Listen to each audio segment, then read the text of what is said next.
Welcome to Between the Lines, a podcast hosted by former world number one Laura Massaro and performance coach Ahad Reza. We break down what's really happening in high-level squash across the technical, tactical, physical, and mental realms and help you translate it into action. You will hear match analysis, guided insights, coaching demonstrations, and conversations with some of the best minds in sport. But this isn't just about the theory. It's about growing a community of curious players and coaches dedicated to unlocking their potential together. So if you're ready to train smarter, think deeper, and play better, join us Between the Lines. Hey everyone, quick interruption. If you've ever felt stuck in your squash, you're training hard but not improving fast enough, Laura and I built something just for you. Our new online coaching community gives you the structure, clarity, and live access to us every month so you can finally break past plateaus without paying private coaching fees. If that sounds like what you need, just email me at ahad@arperformance.com and I'll help you get started. Now, back to the program. Folks, we just wrapped up a phenomenal conversation with none other than Vanessa Atkinson. It was lovely. Laura, what's one thing that you took away from it? I just loved how my memory of Vanessa is someone who was really talented with the racket, loved to move the ball around, but ultimately she talked a lot about how the back end of her career, it was just about work hard, get fit, don't play short quite as much, and let all that come out. So really interesting conversation about hard work, I think. What about you? For me, it was about the culture and the environment that her and James are continuing to build at Ponte, and just it's no nonsense, get on with it, be honest, have integrity, etc. So folks, if you want to hear more about this, there are a ton of takeaways for amateurs, juniors, and professional players as well, to be honest. So stay tuned, keep listening. Today on Between the Lines, we're joined by a legend of the game, Vanessa Atkinson, a Dutch squash player whose name is etched into the sport's history. Vanessa reached a pinnacle of her career, becoming world champion in 2004 in Kuala Lumpur and went on to hold the world number one ranking in 2005. Over the years, she's collected an incredible 25 professional titles, making her the most successful Dutch player of all time. And since retiring in 2011, Vanessa has stayed connected to the sport, sharing her insights and passion as a commentator and MC for Squash TV, and then passing on her experience as well to the next generation through her coaching at Pontefract. She's someone who's seen it all, from the pressures of world titles to the joy of nurturing new talent. And today we get to hear her story. So let's dive in. Vanessa, thanks for joining us. Oh, thank you. That's very nice to hear that all in such a lovely intro. Well, you deserve it. And I feel like sometimes, because you have been retired a while now and because people see you as commentator and MC, it's important to remember that you were at the very, very top for a long time. Actually, that's true. I think my kids even see me as a commentator, sort of forget that I used to play as well, because they've never witnessed it in person. Obviously, there was no Squash TV back then, so there's very little evidence that I did ever play the game.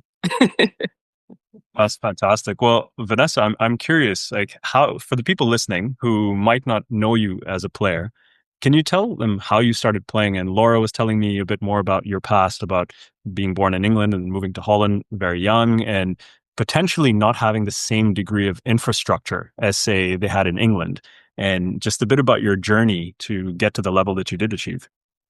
Yeah, I mean, I think the start into squash was quite a sporty one in that both of my parents played.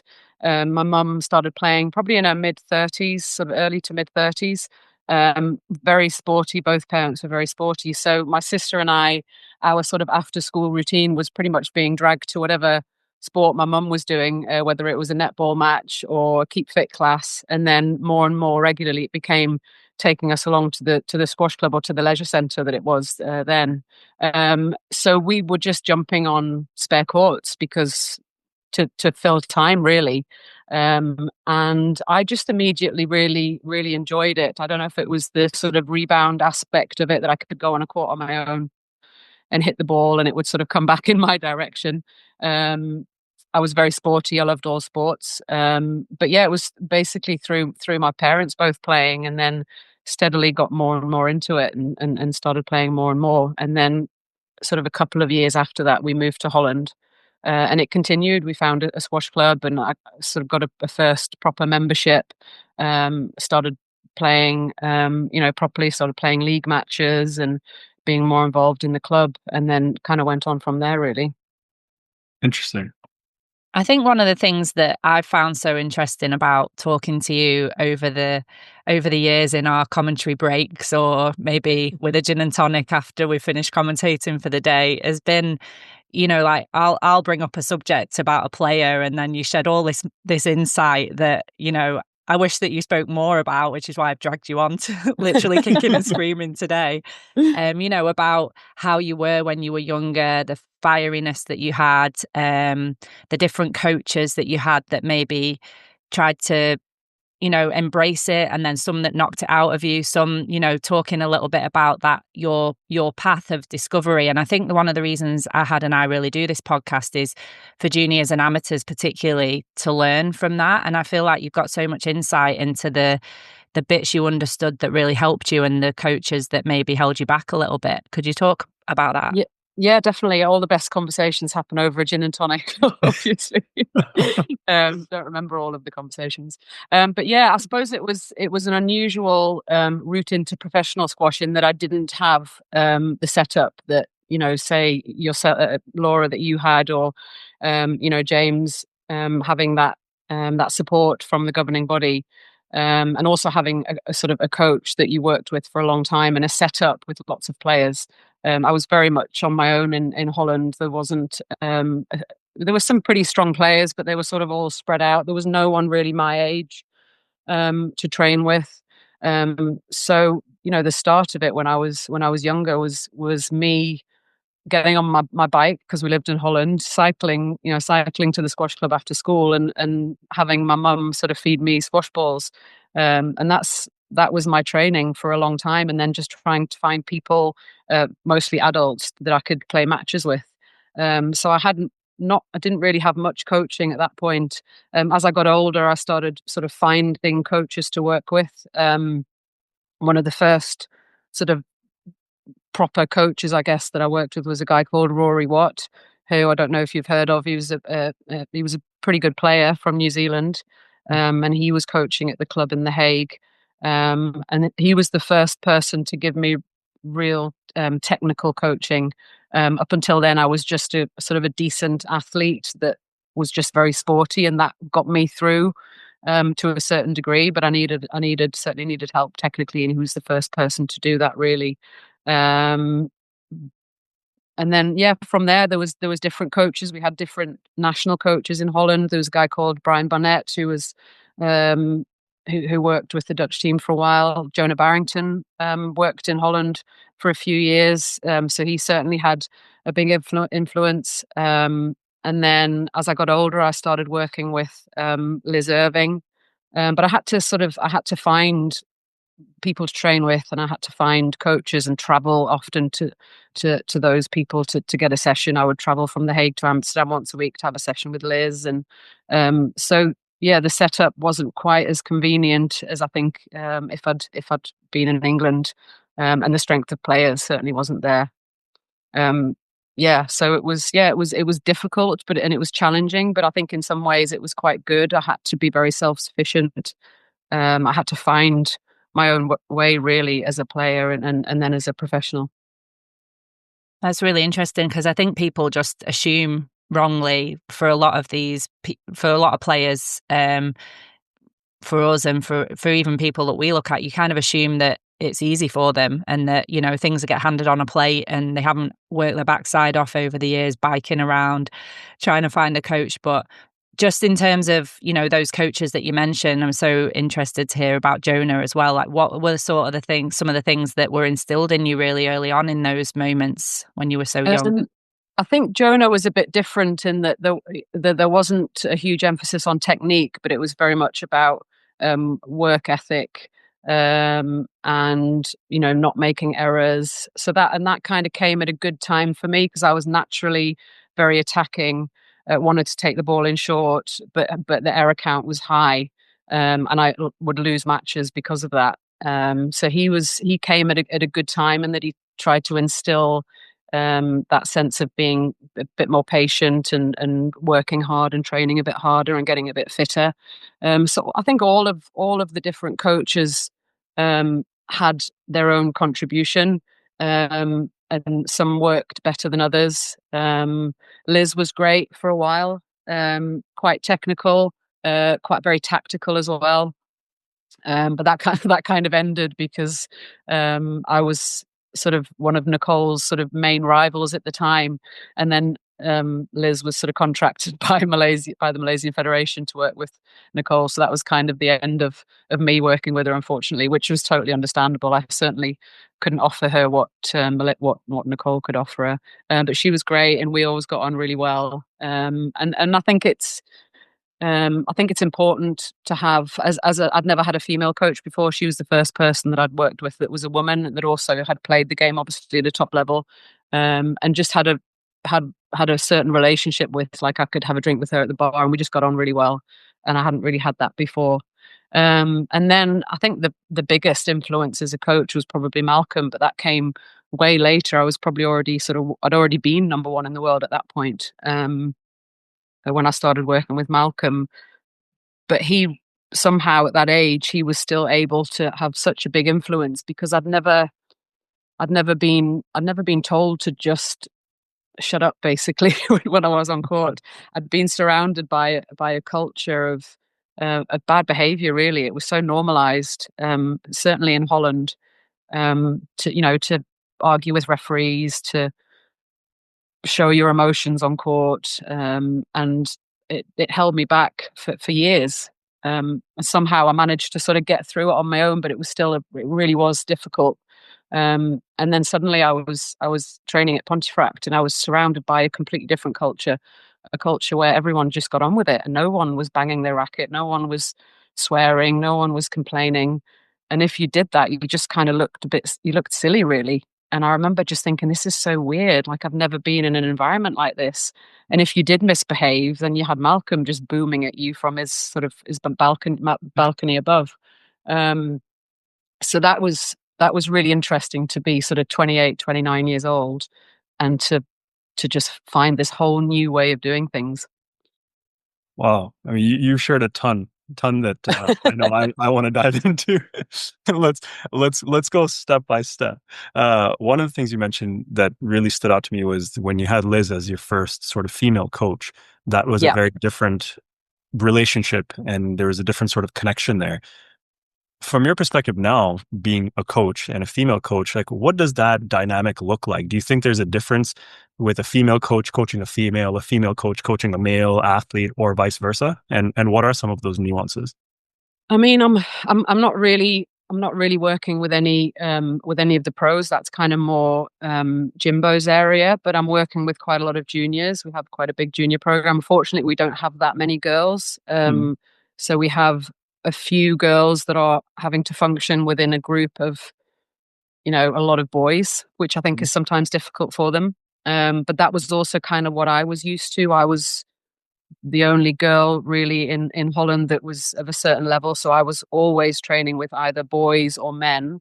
And I was quite comfortable with that. So I have to kind of remember that that's not always easy, particularly for young girls at a certain age. So I do try and sort of be mindful of the fact that that if we have Sienna, for example, that Laura also works with, that it's not always easy for her socially because she's on court with boys sometimes younger than her, and that they are her sparring partners, and that she's often sat on her own, and then all of the boys will be sat together.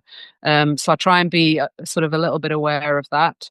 In terms of sort of coaching at a higher level, when you see Laura working with Hanya, I really do think it adds something. I think you have an understanding of what it feels like to be a professional player as a woman, and the very specific challenges that you face, that it's just very difficult for a man to understand, I think.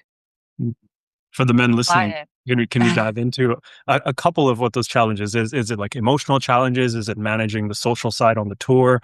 Is it, because a lot of men wouldn't be able to relate to this, so it could be interesting to dive into that. Well, I think there are certain conversations that that a female athlete might find a lot more difficult to have with a male coach in terms of managing emotions, in terms of your interpersonal relationships. Things like your menstrual cycle, things that are just difficult for girls to talk about with they need either another woman or a friend to talk about those things. There's not many male coaches that I think would be comfortable having those conversations. And just, I suppose, just having been a woman on tour, and I'm not saying it's completely different, but I think there are differences. The experience is different, particularly when I was playing. The women were very much a sideshow to the men. We weren't often very confident. We were pretty invisible as players, and we didn't receive that much attention. And I think from what I see, the girls tend to lack a bit of confidence more so than the guys. They tend to be a little bit more self-contained. So trying to build their confidence, I guess, is an important thing. But yeah, I mean, at the end of the day, they're all people, and I'm not saying that boys can't face those challenges as well. But I think it's important to be mindful that it is a different experience. Yeah, I mean, I think I would also just add that women generally, and it is a generalization, chat more. We discuss things more. There's general chit chat going on, small talk, let's say. Generally prone to, like, not always in a bad way, but a bit more gossipy as well. Yeah. And so because of that, there's more feelings shared, there's more emotions shared, and therefore a lot of things are talked through. And if you haven't got a coach who is willing to get involved with that side of you, with you, then you end up closed off a little bit. And I always find that, and I'm sure DP wouldn't mind me saying this, like Danny as well, like actually more on the feminine side of the male side. I would probably put Jimbo in that category as well. Absolutely. A little bit, like, yes. not I kind think of he would like take that as a compliment. And in the best possible way, DP and I could go out and have a coffee and a chinwag and a chat. And I think that, if, for me personally, and this is obviously not the same for everyone, because you get females who are more on the male side, or more masculine side, let's say, and that's probably the point that we would maybe make for juniors and seniors coming through, is find someone who suits your personality. Because if you're a very feminine female and you want to have that chit chat, then a very strong male coach is probably kind of not always a great mix, and vice versa as well. So it's probably thinking about that fit, isn't it? Yes, definitely. Especially sorry, go on. I was just going to say, interestingly, like when I first started working with Hania, I don't think she actually thought anything about the fact I was female. And actually, as time's gone on, she's appreciated that even more as a bonus to the relationship than maybe she thought was going to happen. Yeah. I think getting on well and just sort of being quite good friends and having a good rapport is really important, particularly maybe not so much with the juniors, because I think as a coach there has to kind of be a little bit more distance, and there has to be a bit more of a sense of who's the authority, and you have to obviously make sure that the behavior is there. Whereas as they get older, I think that relationship can develop in a different way. And you can certainly see that with you and Hania. You just can tell that you get on well. And that's also the case with James and Mustafa. That's why that relationship seems to work, is because they just get on really well. And they just click. And I definitely didn't have that with a lot of the coaches that I worked with, particularly the male coaches that I worked with. Whereas I did kind of have that a bit more with Liz. And then I also had that with Malcolm, strangely.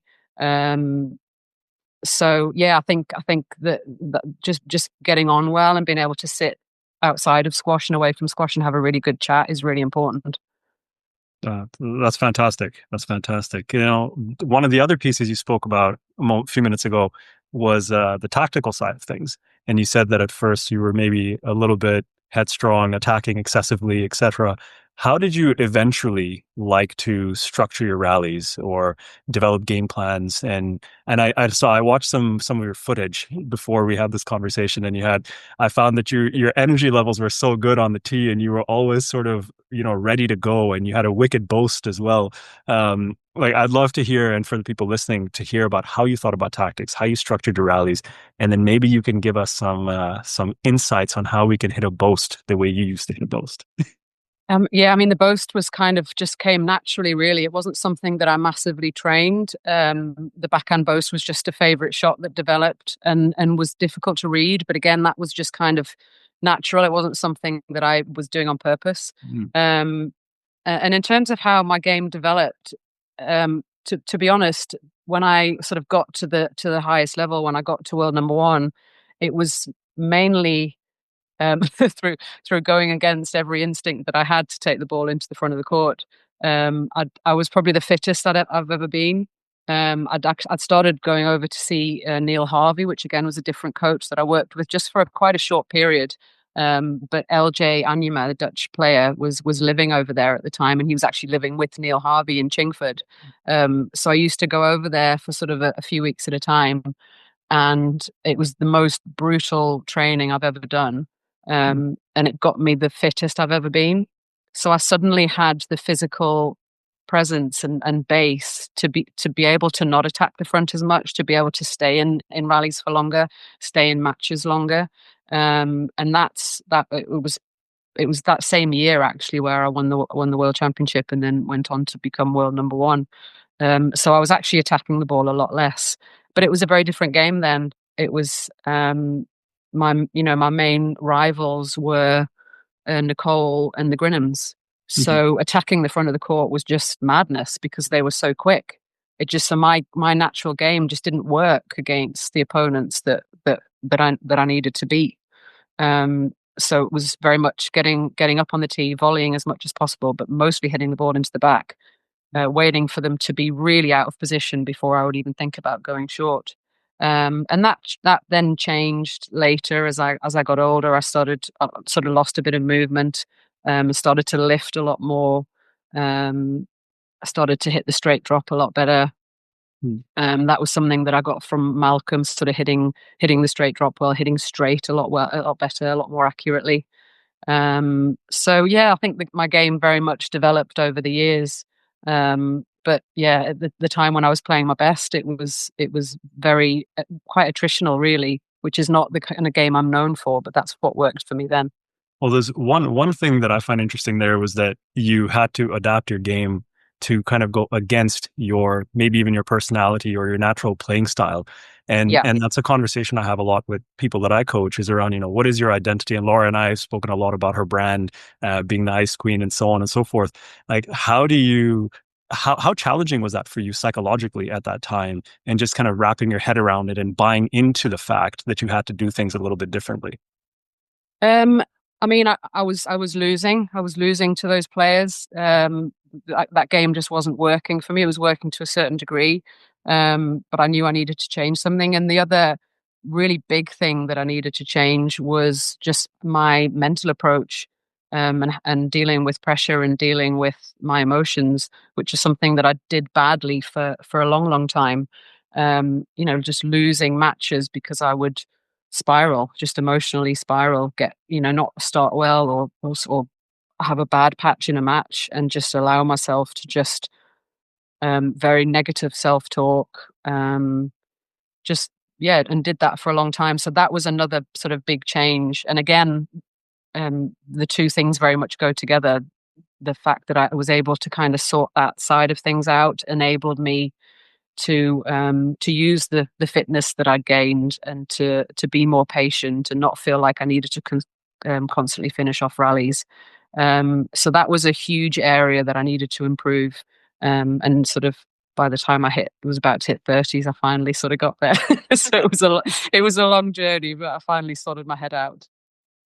Yeah, that's great. I mean, I was just gonna say, like, I've always said before, I've said it on the podcast before, that I think when you get physically stronger, you get mentally stronger, and the two are completely inseparable in a lot of ways. The amount of Yeah. times, because I was mentally strong on court, I get asked, how do I increase my mental strength? How do I become more resilient?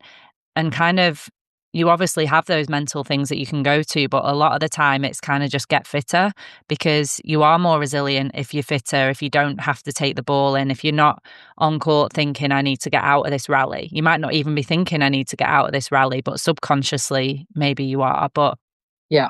was there anything around that time later on in your career? Do you think it was a perfect kind of coming together of a bit of age and maturity, and your squash coming together with that physicality? Or did you add in some sort of psychology work? Was Malcolm your psychologist at that sort of age in terms of kind of ironing out a lot of attitude issues, or was there something that you did on top of it?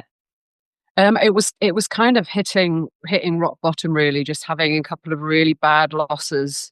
Sort of I was probably maybe 27, sort of maybe the year before. I'm terrible at remembering dates. I'm kind of guessing here, and just really struggling and thinking something needs to change here. Before And you got to finally, world number one?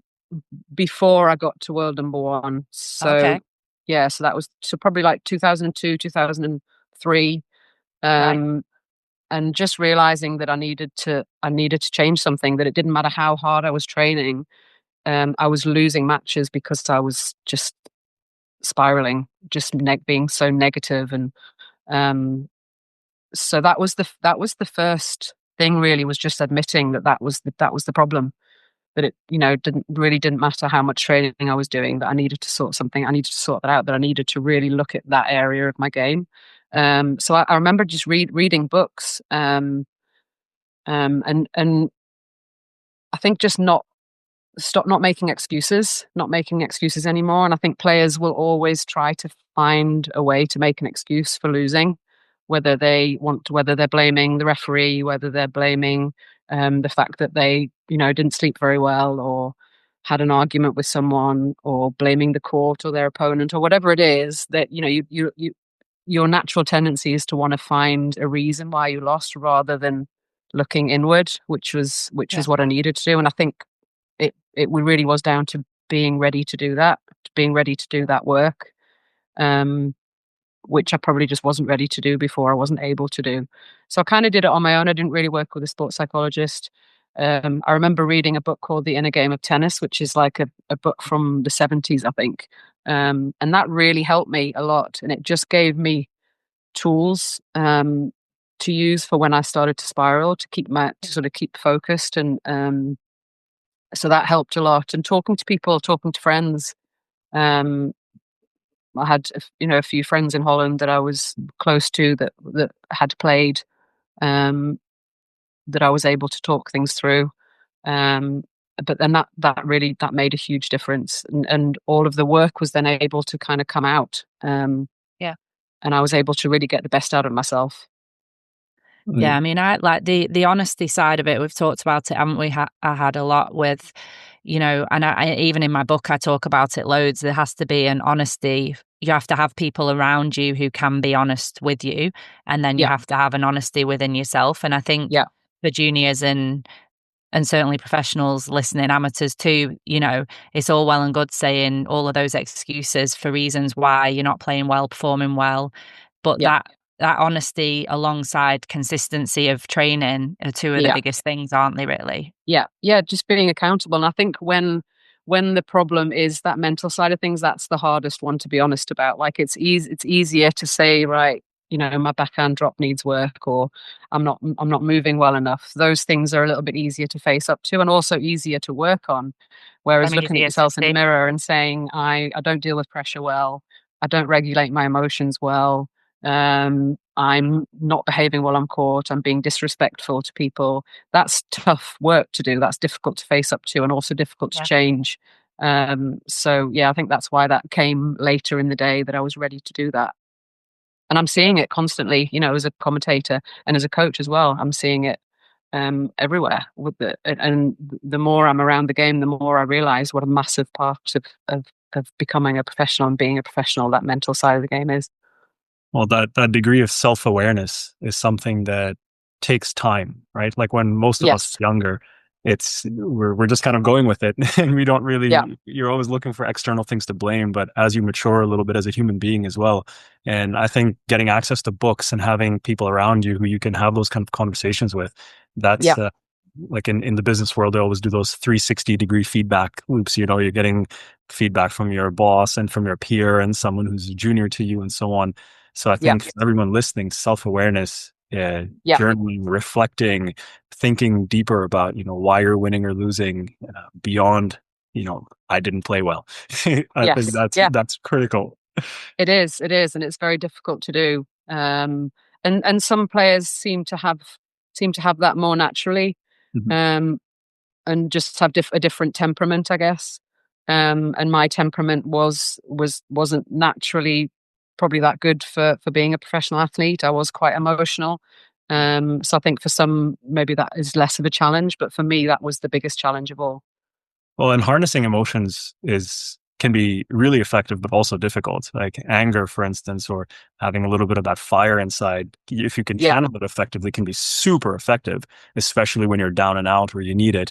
But some of those hotter emotions yeah. can spiral out of control as well, as you probably experienced in the Yeah, past. and I think that certainly in the juniors, our best juniors are the ones that have more of a tendency to misbehave and to struggle with those emotions because they are so competitive Yeah. and they want to win. So I think you do need a little bit of that, but you also need guidance on how to deal with those emotions. Yes. And I wish that I'd had someone like Malcolm when I was younger, that just did not tolerate that kind of behavior on court. Because I think a lot of it is just habit forming. I was surrounded by people misbehaving and letting everything out. Mm. So that was what I was used to. I'd never been told not to do that. Um, and I think that would have really helped me if I'd had an environment where that just wasn't, you just couldn't do that. That just wasn't tolerated. And it sort of it gives players freedom to just focus and to concentrate on what they're doing because that side of things just isn't allowed. You have to keep your emotions under control. Quick pause here because I want to share something important. Every squash player knows the feeling. You're training hard, maybe you've nailed a shot in solo, but then under pressure, in a match, it all falls apart. You keep asking yourself, what should I really be working on? That's exactly why Laura and I created our online coaching community. Instead of giving you a random set of drills, we've built frameworks that show you how to put the pieces together, so your training time actually translates into match day confidence. You'll also enjoy live monthly group coaching calls where you can interact directly with us and get answers tailored to your game. If you want to stop guessing and start improving with structure, email me at aha@arperformance.com. I'll personally walk you through whether this community is the right fit for you. All right, let's get back to it. Yes, yes. I mean, so I have this ongoing tally in my mind about all the things we need to talk about because you said so much cool stuff. Um, I definitely want to come back to the fitness thing for a minute because in the past, Yeah. Laura and I have spoken about, how when Laura was feeling really strong, she was split squatting 100 kilos, for example, and she had certain. Oh, you want to say something, Laura? Go for it. Don't be giving my numbers away was what I was going to say. Oh, come on, you guys, I you're won't not be even playing competing in anymore. any way, shape, or form with that. That the split squat one's a good one, so you can give that away. Yeah, that's a good one. So I definitely want to hear a bit about, you said you went and you put in some really good training blocks and you got fitter. For people listening, because I think it's always fascinating. People don't realize how strong a professional athlete is, how fit a professional athlete is. So I definitely want to touch upon that for a minute. I also want to touch upon the mental side because Laura, and you could forgive Laura if she wasn't supposed to share this. She said before you get on comms, you often still get very nervous. And from the outside, you would never expect that. So, No. right, I was very curious to hear, you talked about the mental side when you were an athlete and when you were training and playing and managing those emotions. And then if Laura shouldn't have spilled the beans, forgive her. But if you're getting nervous, even now before commentary, how are you managing that? Have you sort of taken some things from your playing days and the mental training and all of that and applying it now? Or is it totally different? I think maybe not consciously, but I think you do. I probably have learned from all the years of playing and having to deal with my emotions and with nerves, and then having to perform because I guess it is a kind of performance. Mhm. Um, And I don't really get nervous doing the commentary as much because you're kind of a bit more hidden away. But I do get nervous when, if I have to MC, when it's more visible, or when we have to appear in the studio, which we're doing a lot more. So I try and approach it in a performance way, that I just need to go and put on a good performance. Because I'm not a natural extrovert. I'm not someone that is particularly chatty. It kind of goes against my natural personality to do what I'm doing. Unless you have gin and tonic, then Unless, yeah, that might help. Maybe I should start doing that. So I think viewing it as a performance helps in some way. I've just got to go on and I've got to perform the role of a squash pundit for 6 minutes or however long. The funny thing is, from my side, and maybe it's something that you don't, I'm sure you do realize you do it, but when I say one of the things that I see you do brilliantly, probably better than anyone else, obviously you don't know what goes on behind the scenes or in people's rooms and what they're doing, but I think you're one of the most prepared commentators, MCs, and Michael for the MCing side is obviously unbelievable too, with his notes and everything, but you've always got your iPad, you're always watching, you're always making notes, and so everything is always really, really thoroughly done, which I'm sure all of us commentators do, but you seem to really hone in on that. And I was just wondering whether or not, again, that's not having excuses, that's preparing well, that's being as prepared as you possibly could be, isn't it? But I think that's where the fear is kind of a good thing, right? If you're overconfident, then you don't need to prepare, and that's when things go wrong and mistakes are made. So I think the fact that I'm not particularly confident about what I do makes me probably over prepare, which is a good thing. And yeah, I think most of the commentators do to a degree, but I'm just I love doing it. I want to keep on doing it. I don't want to lose that job, so I want to make sure I do it as well as I possibly can. And sometimes it feels like I've done a good job. Other times I come away thinking that could have gone better. So I think not always. I think being confident is a good thing, but if you're overconfident, I think it tips over into not helping you really.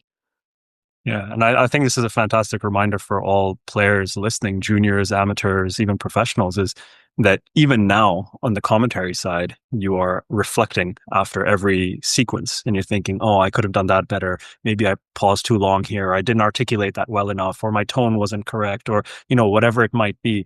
So you're still constantly assessing, reflecting, evaluating, and tweaking. And I think it's this iterative process which is so critical for people to reflect and realize, and then actually apply in their own game and lives, to be honest, outside of that. Yeah, and I think having been a player, you want the players to watch their match back and feel like you've done a good job. You want to do justice to the matches that you're commentating on, and particularly when it's your sport and it's the sport you love. We've become a bigger part of that now, and you want to play that role as well as you possibly can. Yes. Okay, so really quickly, we have to jump to those metrics, Vanessa. What was something? I have no metrics. Yeah, okay, no metrics. What was like some fitness training or some conditioning, something that gave you that confidence in your abilities when you got fitter? I mean, I was already doing some sort of the strength and conditioning stuff that a lot of the players do now, but it was still very old school back then. So I sort of split the era of Simon Park, Peter Marshall, where it was literally just court sprints, running 400s, absolutely brutalizing yourself to get fit, and then the emergence of the much more sophisticated strength conditioning, which you see the players doing now. So that was sort of at its beginning, and I worked with a guy in Holland who worked on movement, and we did a lot of that plyometric work and lots of the fancy sort of strength conditioning stuff. But when I really got fit was what I mentioned when I went to see Neil Harvey, and that was much more old school. That was doing endless pressure drills, pressure feeding, usually with another person on court, but sort of never-ending drills, just to the point of the way you're crawling off the court. bike sessions. They had this, I remember they had this bike in Chingford that just had one setting. It only had one setting, which was brutal. And you just had to do bike sprints, just never ending bike sprints. So it was the point that I got really fit was the stuff that players probably aren't doing as much of now. And because it wrecks your body, but it worked for me in the short term. Yeah, but I'd argue that most players, whether it be a slightly later in their career or slightly earlier, and then they have a rest from it and go back to it, most players realize at some point squash is brutal. You have to be working hard. Yeah. And, I've had that conversation with Hania. I know it from my own experience where I came through kind of that very, like what you're talking about. So our careers crossed over maybe by 3 or 4 years, I want to say, maybe. Yeah. Probably a bit longer, actually, with you retiring in 2011, but you were really at your peak as I came on the scene at kind of like 1920. I was very early on in that kind of early science-based strength and conditioning side, and maybe lacked actually some of that really hard stuff. And it was only towards the end of my career when I had all of the strength, the underpinning, everything, the endurance base, where it was like, actually, you've just got to go and do court sprints for an hour. And yes, it's boring. And yes, it's hard. And yes, you need 2 other people to do it with you. But you want to get mental strength. That's how you do it. And I think that's what we're talking about. And the 400s, getting back to the track. I mean, I even saw in Qatar, obviously you were there presenting on that one. And Paul Cole said after that loss in Egypt, he just went back to basics, went old school and did court sprints and then won Qatar. So I think you're absolutely right. I think he's got the strength base from doing all the right stuff that his body can withstand that kind of training. Yeah. Whereas I think in the era of Peter Marshall and Parky, they were only doing that stuff. And obviously, a player like Peter Marshall ended up getting chronic fatigue.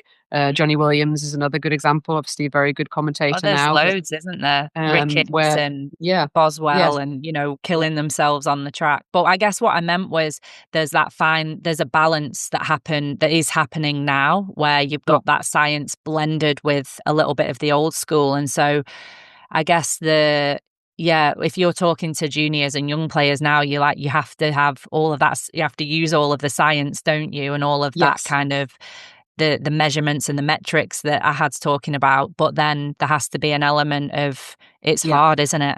It's hard and just working hard. And I think getting that balance right with juniors particularly is really important, that they are ready to do that really hard work, and that happens slowly, and they're not pushed physically too hard, too young. And when I went to Neil, I was probably already 27, 28, actually even older, I think. So my body was ready, and I was ready mentally to be able to handle that level of training. If I'd gone to him when I was younger, I don't know if I would have been able to handle it mentally or physically. But particularly talking about juniors, and that was something that Malcolm had a really good natural sense of how important it was not to push juniors physically too hard, and that the emphasis was very much on hitting an accurate ball, rather than them getting super fit at a young age. And it meant that they weren't always going to be the best juniors, although some of them were obviously as well. But that getting the squash element right first is more important than the physical side of things. Yeah, no, I think you're spot on. Even when I coach a lot of juniors now, especially in America, you see a lot of kids getting hurt at a young age because their workload is just too high. And the science, they're bringing science in, but the volume side of it is just way too excessive. So I think for all juniors listening, and even amateurs, you have to progressively increase your workload. You have to adapt at a certain level first before you can go do absurd sessions. I know I got injured a ton trying to emulate when I was starting to emulate Jahangir Khan, because I watched a documentary of his. I'm originally from Pakistan, so I watched a documentary when I was a teenager. I was like, oh, I'm going to go do those 400s. And when I couldn't walk the next day for like 5 weeks because my patella tendon got completely aggravated. So, that I had all the enthusiasm, I didn't have the direction. So To be Yes. fair, I had when we had David Palmer on the podcast and he was giving some of them out, I was all for like people going 300 court sprints, time yourself, see what you can get. And I had like, hold on, Laura, people need to build up to this. Don't just be advising them to fly in. That night, my brother had his junior clinic do 300 court sprints, by the way. Oh God. Oh my goodness. I'm like, well, No you just injuries, jog it. hopefully. Find a time and just chip away at it, I don't know, let's see, but that's a great exercise. I mean, it's 15 minutes of work, and if you're doing a bit of, well, if you fast it's 15, if you slow it's 20 to 25. So yeah, no, and I think there's absolutely room for that, and I think probably our juniors, we do every now and then we'll put in a brutal session for them, but I think you have to be very aware of their bodies. That we've got a lot of kids who are having these massive growth spurts. We've got kids that've got slatters. We've got one player that's had shin splints, and that you really have to be careful with their growing bodies, and that a lot of them aren't going to be professional squash players, and that we have to protect their well-being and their body health. Yeah. Yes. So if maybe changing subject slightly, I wanted to take you back to being part of the Dutch team that ended England's 33-year unbeaten run at the European teams. Not a great conversation, but I think something that you personally should be really, really proud of. I mean, there was some years there where Holland had a seriously strong team and probably could have maybe done it a little bit earlier and maybe done it a little bit more often. But to be part of that team that kind of accomplished that, I was reading up on it last night and the results. You were almost at retirement age, I think, 2010, and you were playing Jenny Duncalf, who was world number 2, or England number 1 at the time, world number 2 at the time, and you went on and beat her. And I was rereading some of the quotes about, how you had nothing to lose and the pressure was off, and what was and that was actually the semi-final. You then had to go and beat Camille Serme in the final as well, which is a heck of a result too. I know she'd have been quite young then, but at home in France in Aix-en-Provence. So tell us a little bit about those emotions and feelings doing that. I mean, I remember the week quite well. We had such a nice team at the time. It was me, Annalise was number 2, who you remember well, who I was really good friends with. And then Orla, do you remember Orla? Yeah. Orla Noam, she was playing on 3. So we didn't have Natalie Grinham hadn't actually started playing for Holland yet. That sort of came later. But we just had a good team, and we weren't really going into it thinking that we were going to win by any stretch. We'd come second so many times to England. And I'd had the odd win, but we just didn't quite have the depth. We would pretty much always lose on 3. And then it was very, very tough to win on 2, even if I managed to sort of scrape a win. And that week we'd actually lost to France in the pool matches. So the fact that we'd lost to France, I'd lost to Camille Serme on the back courts. So that's why we ended up having to play England in the semis. So it hadn't particularly gone that well, even though I think we were pretty sure we were 2 seed. So we went into that match without much pressure, really. I was, as you said, kind of at the back end of my career, but I was playing really well. I was probably had an understanding of the game that I'd never had before. I wasn't as fit, I wasn't moving as well, but I was probably cleverer on the court than I'd ever been before. I was lifting, I was accurate, I was lifting, I was training. I'd started training with Malcolm by that stage. And the English team were in tatters, really. I mean, you weren't there.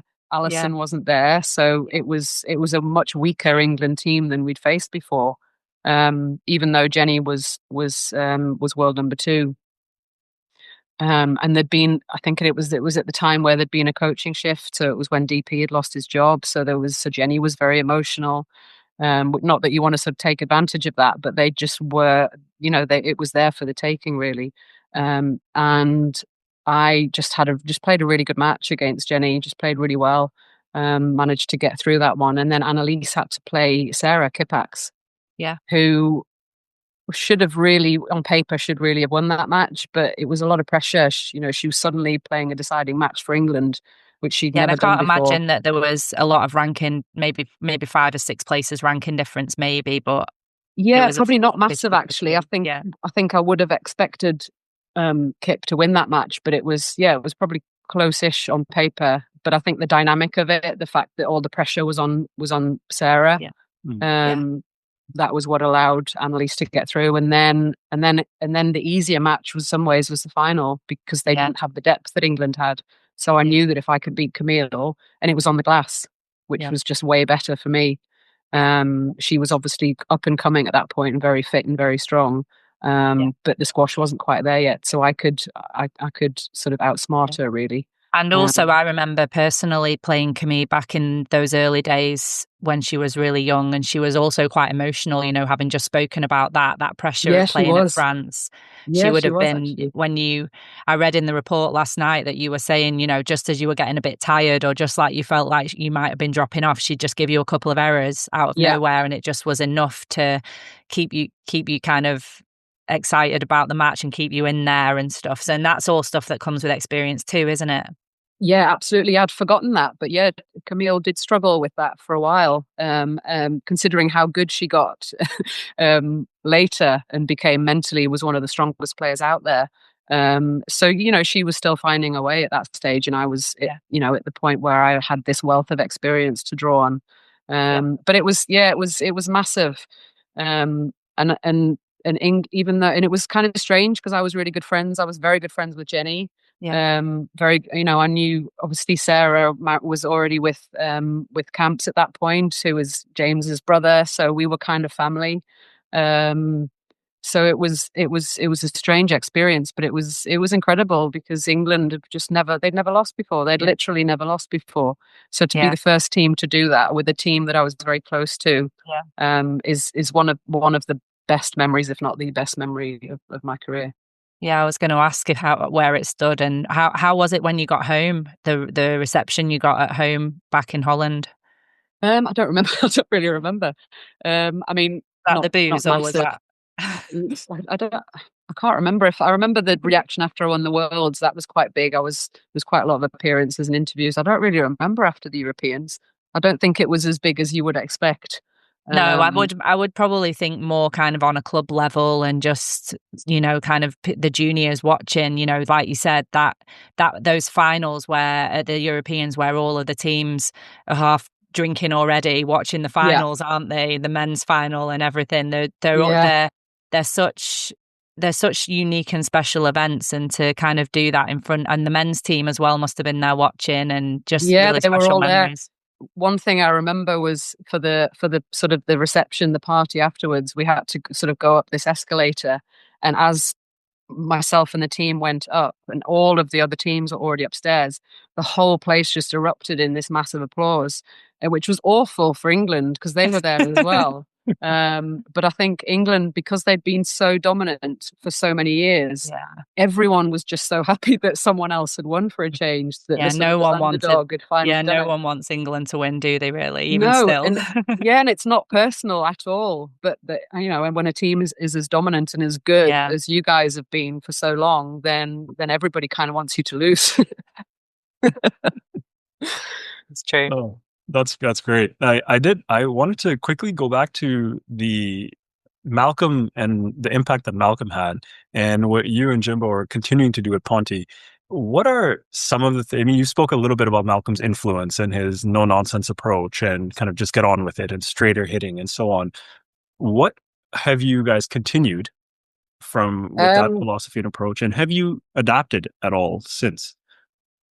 um, I, I mean, first of all, we never really planned to coach. It all happened because Malcolm passed away, and it was unexpected. So we kind of fell into it without really thinking that that was what we were going to end up doing. Mm. And we've never had the chance to really come up for air and question Okay. question whether this is what we want to do. We're just doing it. And for the first few years, that was really our main concern, was we want to make sure that we're upholding all of the principles that were important to Malcolm. We felt like we were kind of stepping into his shoes, and that he was looking down, and that we needed to make sure that he was proud of what we were doing. But I also now fully believe that the way he led things and the way he coached and his principles are absolutely the best way to go about things with a group of juniors, especially. And Malcolm was very unique in that he was known for obviously coaching James and Lee Beachell and producing these elite players, but essentially Malcolm was a grassroots coach and was a club coach, and he just loved coaching. He just loved coaching. He didn't care about money, didn't need much money, so he charged very little. Would coach anyone, and enjoyed coaching, his amateurs on a Friday night just as much as he enjoyed coaching the pros. Or he would turn up on a Sunday morning and coach, 3-4-year-olds. So when our kids were born, they would go on a Sunday morning, and there was one court that was literally for the toddlers, and the other coaches would do the proper coaching, and Malcolm would just go on with the toddlers because that was his favorite session. So, and I think that was the main principle, and it permeates throughout the whole club, is that nobody is more special, nobody is more important than anyone else. All players have to play with everybody, kind of thing. So levels are very much mixed. So the pros they spend time on court with some of the older juniors. The older juniors have to be prepared to be on court with younger juniors, which again works very well. And the behavior thing, again, it's a culture that exists within the whole club. It's not just with our juniors. It has to be led from the top by the pros. They have to behave themselves right through to the amateurs that play. And that was a culture that Malcolm created, and that hopefully we've been able to uphold and still exists. But it's not easy. It's not easy to do that. You have to be on it all the time, especially with kids, because they have those instincts, and they want to throw their racket. They want to not call their ball double when they know it's a double. They want to cry when they lose. They want to shout. They want to argue with the referee when they don't agree with the decision. But it's so important to keep, not only because I think that's the right way to do things and it's the right way to behave, and it teaches them how to behave as good human beings. It's not just about the squash, but it also massively helps them as players if they can learn to go against those sort of instincts, and regulate their emotions and deal with pressure situations. It really helps them massively as players later on. How do you go about handling the parents at Pontefract? Because I think I've heard that it's a little bit different, or is it how Malcolm set it up and you've continued with that? Well, Malcolm just didn't deal with parents. He just refused to deal with parents. So he would deal with the kids. He would talk to the kids directly and pretty much ignored the parents. He didn't engage with them at all. Which is quite unique, isn't it? It is. And if they didn't like it, they were just told to go elsewhere. So, and he really didn't care. And people didn't go elsewhere because they knew that that what he was doing was working. And I think we've gone away from that slightly, and that we're a little bit more prepared to sort of communicate with the parents. But I think it's we, if a young person if they're getting it wrong and we need to deal with them, we try and deal with them directly as much as possible. And try and make it clear to the players and the parents when they sign up to, because a lot of the players that we ended up coaching had already been coached by Malcolm, so they kind of knew the way things work. But we've had quite a lot of an influx of sort of new players, so we try and sit down with them beforehand, and James will sort of talk through the principles of what we expect from them in terms of behaviour. We've recently just sort of banished the parents from watching the sessions. So we because especially with the younger players, they're constantly looking out and constantly looking at their parents, and the parents, I think, with the very best intentions, they tend to sort of be very present during the sessions. Maybe because they want to make sure their kids are behaving, or they just maybe enjoy watching them, but it really doesn't help the kids to focus and to concentrate on what they're doing. So we just decided sort of to tell the parents to go and have a cup of coffee, sit elsewhere, and just leave the kids to enjoy the session. just have a bit of time off. And that's worked really, really well. And it really helps particularly the younger juniors. It really helps them to just concentrate on their session. I love that. And this is a question. It's almost a personal question, given sort of where our society and culture is at the moment. And we're speaking about managing our emotions, just kind of getting on with it, especially as youth. Where do you feel that balance comes between still being able to communicate that and not repress the emotions, but still express them in some way, but in a healthy way? And do you feel like there is a healthy way if someone is feeling angry or disappointed or frustrated? Obviously, the appropriate way to express that is not to smash your racket on the ground or throw your racket, etc. But how do you guys foster that environment and that culture to still have those discussions around emotional management and appropriate emotional regulation? To be honest, we don't really talk in those terms with the kids. So we don't explain to them that how important it is to regulate their emotions. And we just tell them that they have to behave. We make it very, very simple for them. You are not allowed to bang your racket. You are not allowed to shout. You're not allowed to, to walk around. You're not allowed to sulk after you've lost a point. Because I don't think they need to understand the psychology of it. I think they just need to behave themselves. And then it kind of happens on its own. And as they get older, we'll have more of the conversations about how much it will help them in their matches. But I don't think emotion is helps you at all really on court. I don't know if you agree with that, Laura, but I think the more kind of almost robotic you are, the better as a player. I found that if I could have that equilibrium on court, positive emotions didn't necessarily help me. Negative emotions certainly didn't help me.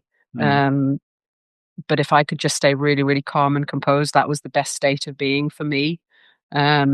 So that's why we try not to let them do the big fist pumps and the big celebrations after they win, like 3-1 up in the first game.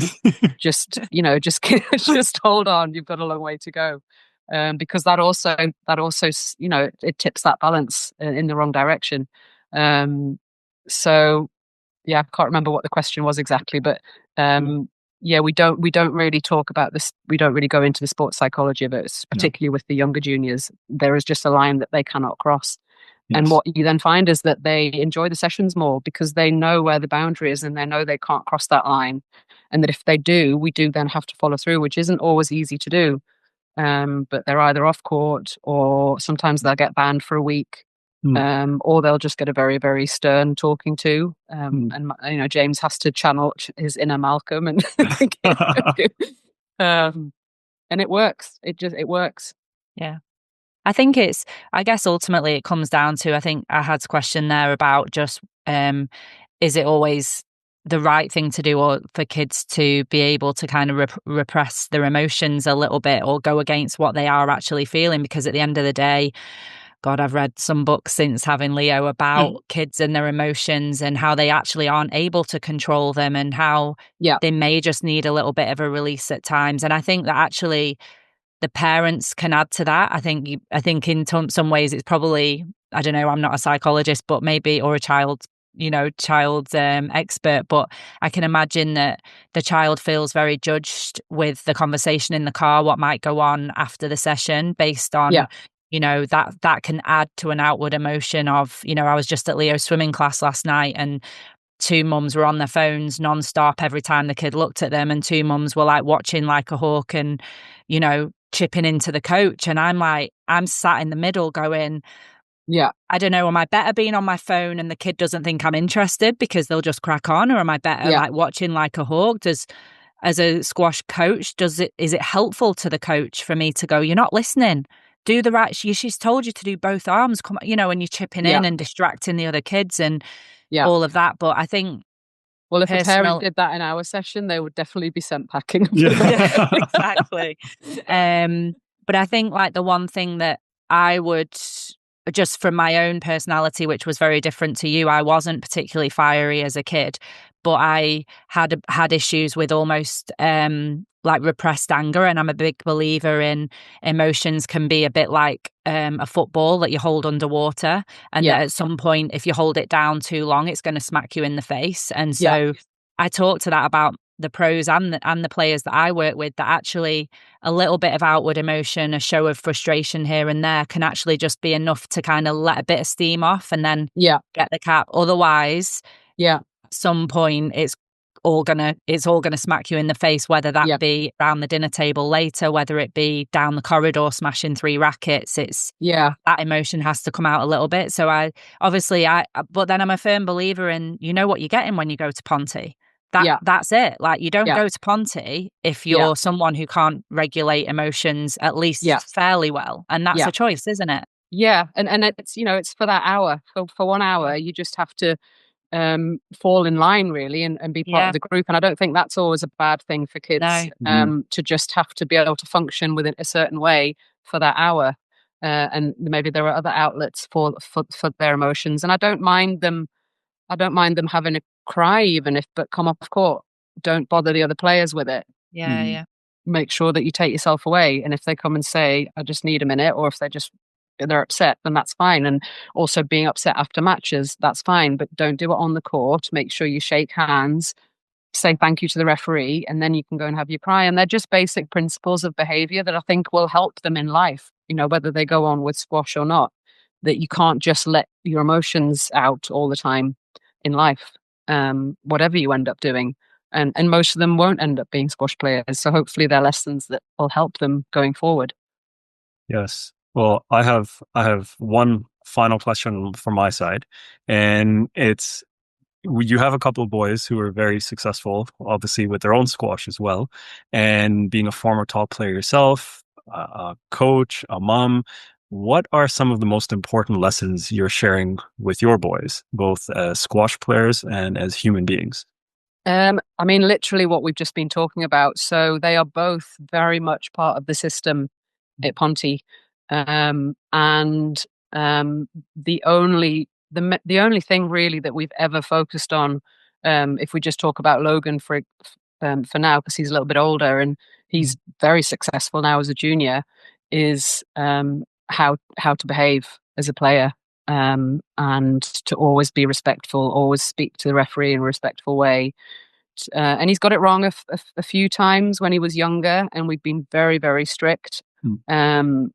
But there is no pressure for him to win. There is no pressure for him to play well.